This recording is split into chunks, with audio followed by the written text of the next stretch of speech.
Amen. Je disais gloire au Seigneur. Amen.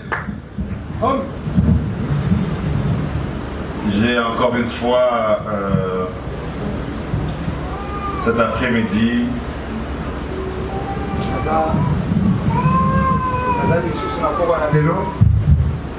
l'occasion de vous présenter quelqu'un.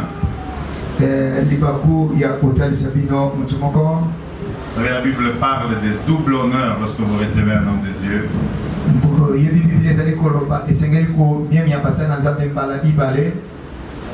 Je voudrais vous présenter le pasteur, l'apôtre Moïse Mbwebwe, qui vit à Atlanta, aux États-Unis depuis plusieurs années.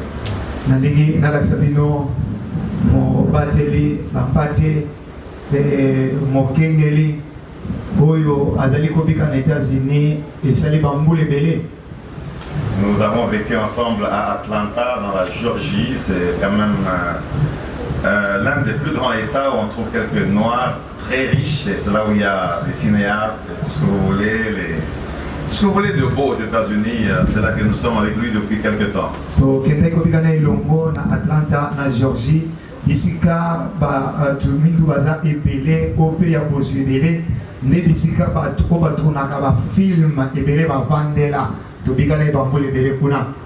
J'ai déjà été à son église, je crois 2 fois. Je connais où je vis. On a fait des programmes ensemble, de projets ensemble. So, are you ready today? You have the microphone. Can you use it, please? Yes, I'm ready. Are you sure? Do you like the church? The church is wonderful, people of God. I bless the name of Jesus. Amen. Pasteur Moïse, vous allez nous prêcher.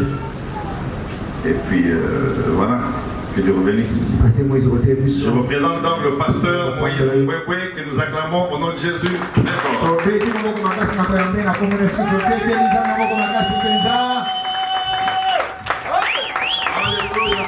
Amen. Gloire à Jésus.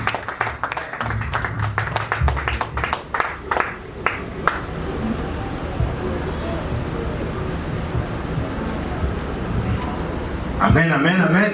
Amen. Let us clap the hands for the Lord, please. Nous pouvons acclamer le Seigneur encore une fois dans sa maison. Je vais demander que vous vous mettez, s'il vous plaît. Amen. Je suis votre frère congolais. Amen. Je suis né en Bushman. J'ai grandi une partie à Bushman, une partie à Kinshasa. J'ai quitté Bushman l'année 87. Je suis revenu en 2007. Nazongi na Congo en 2007. Je peux faire beaucoup de temps. L'ambassade m'a emballé parce que c'était le combat entre Kabila et Mbemba, ce temps-là. J'ai le souci de vous voir. J'ai l'amour de voir mes frères. Je ne peux pas commencer sans remercier cet homme de Dieu que vous voyez.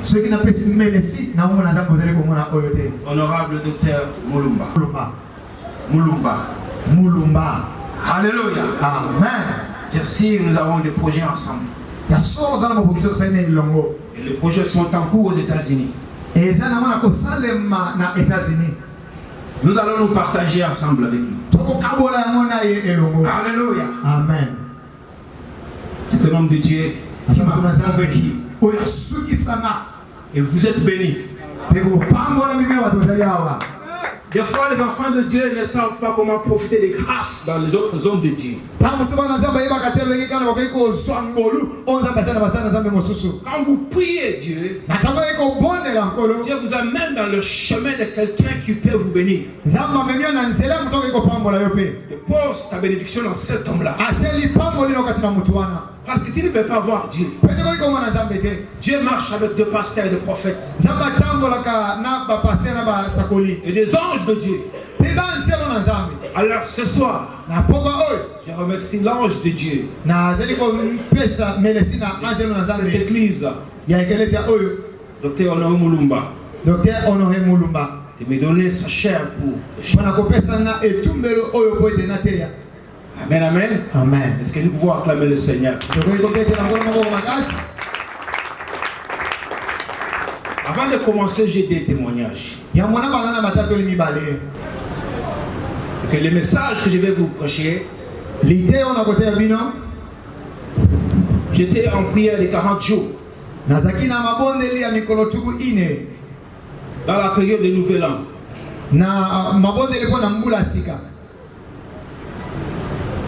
Alors très souvent le Seigneur ne me coordonne pas de faire, de veiller de 40 jours.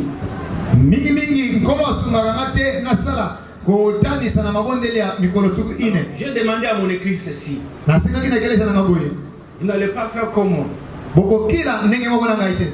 Que Dieu vous convainque, celui qui peut faire 3 jours. Celui qui peut faire 10 jours. Mais moi je vais aller là-bas. Alors au travers le moment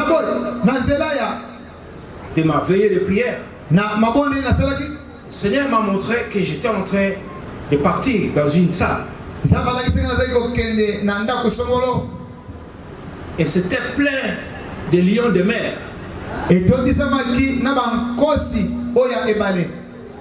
Les lions de mer, ce sont les animaux qui sont sur le bord des eaux, ils sont comme les chiens.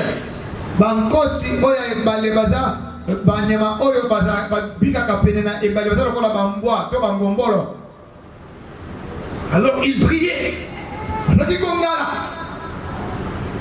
d'une lumière. Moi aussi j'ai brillé.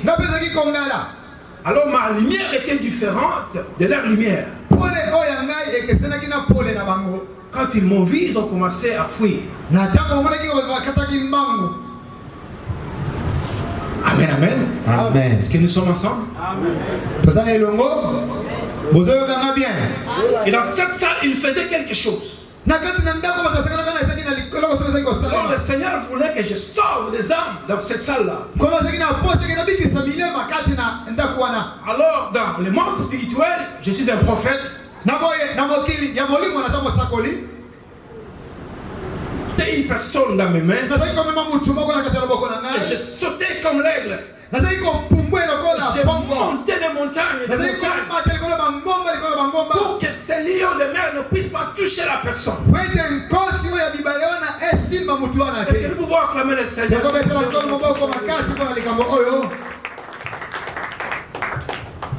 Alors le Seigneur m'a préparé à ce message. Il m'a dit que lui, il est la lumière. Alléluia. Amen. La lumière qui brillait là, c'était la lumière du monde, contraire au monde de Dieu. Donc je ne savais pas ça. Le Seigneur commence à m'instruire.